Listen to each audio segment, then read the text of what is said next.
Hey, what's up, guys? David Glenn, davidglennrecording.com, mixingvocals.com, and theproaudiofiles.com. I've been asked several times in the last couple of months, how are you mixing your toms? And I've got a training course out there for the mix series, which takes us through the rough mix. I've got one called Mixing Vocals that'll take you through all kinds of vocals. And so the one thing I don't have out there yet is mixing the music and the band and drums, bass, whatever. I'm actually working on that right now. That'll be released, probably already released by the time you're watching this video. But be sure to check out davidglennrecording.com for all those updates. But anyways, back to the question was, how in the world are you mixing your toms? And a lot of the times the question's coming from the producers I'm working with. They're saying, hey man, how did you take? Did you replace? Did you what are you doing? And sometimes, yes, the answer is I'll replace them and I'll use whatever the Slate CLA Bundle. It's got some cool toms. That Sound has got some great sounding toms. All kinds of great sample toms out there. But when I can, for not having to go through and cycle through and listen to a bunch of different sounds that I just want to pull open and listen to what they gave me. And in this case, it was a pretty dramatic sound. And one of my buddies asked me, man, can you cover it? Can you do a video? So we're going to do a video. I'm going to show you the before and after, and then we're going to hear it in the mix and make sure that even though I did a bunch of processing to it, does it work? So here we go before, just the toms. And now probably goes to, it's important to say, it sounds like these were done with a VI virtual instrument, maybe Superior, BFD. I have no idea, don't know the producer in this case, but we'll take a listen and makes it a little bit easier to control the bleed and things like that whenever they're already sampled toms. So here we go.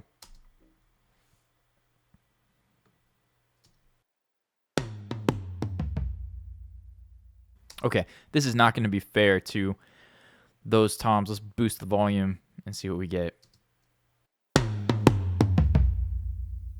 Okay, so nothing crazy. And real quick, we'll put my processing in, and then I'll walk you step by step through it.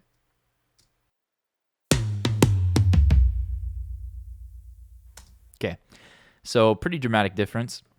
The first thing up was a very simple EQ. I took a little bit of the 6 to 800-ish kind of range there. I felt like for whatever reason, those particular toms, I just copied that down. A lot of times I'll EQ each tom individually, but in this case, I just kind of rushed. Excuse me for being lazy. Then those go into the virtual channel, VCC, nothing crazy there, just set to the SSL. Then I wanted a lot more top end in the mix. I felt like they weren't clicky enough, so I boosted that. Just kind of trial and error, working my way through. Now this is a preset that I got from, man, where did I get? The C4, the Wave C4 has a preset, and I think it was Floor Tom 1 or something in there. If you cycle through, if you guys have the Wave C4, C6 it might have been, go ahead and cycle through some of those tom presets because this is pretty much a duplicate of that preset.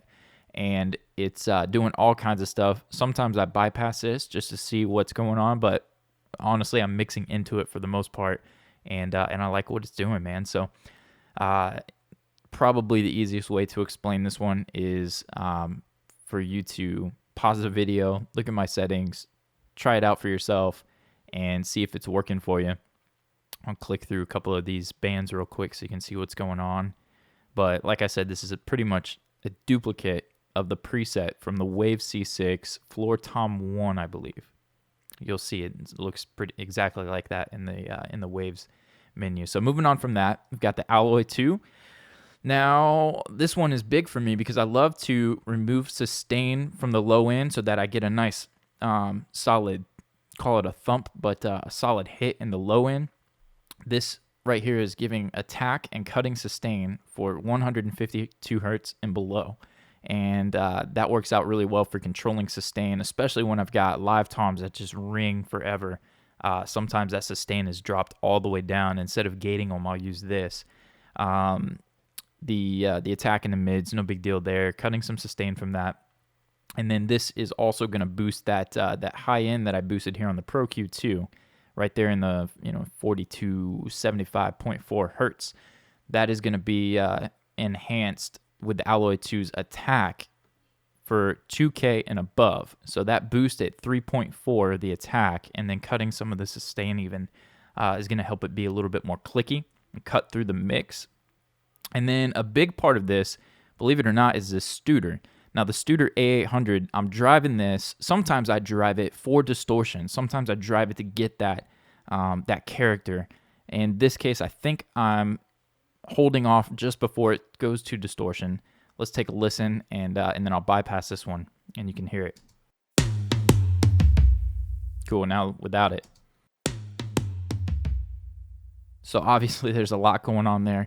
It's as simple as this. It's a drum bus preset with the noise turned off, and then I'm driving the input and correcting the output however I want it to be. Sometimes when I'm mixing, instead of reaching for the volume, I'll come over here to the output, and that's how I'll control the final output from there. But usually I drive that pretty hard. You can hear the fullness that obtains from driving it. One more time. Pretty insane. And let's go back and maybe bypass one at a time. We'll hear it. This is kind of the starting point. Give him that clicky attack. Here's our multiband. Kind of neat. Then some more of the transient designer. Very cool. Nice and choppy. And then the beastly A800 from UAD, the Studer, kind of finishing us off there. So now I told you we'd check it in the mix to make sure. It's not going to be fair to turn these off and leave it at the same volume. So let's go ahead and boost this guy back up. Let's hear it in the mix.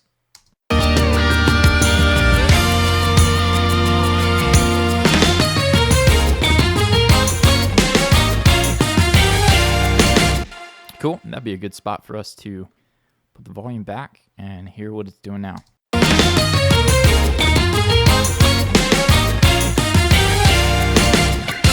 Cool. So you be the judge. Let me know in the comments what you think. Don't forget to send me emails for more tutorials. David@davidglennrecording.com.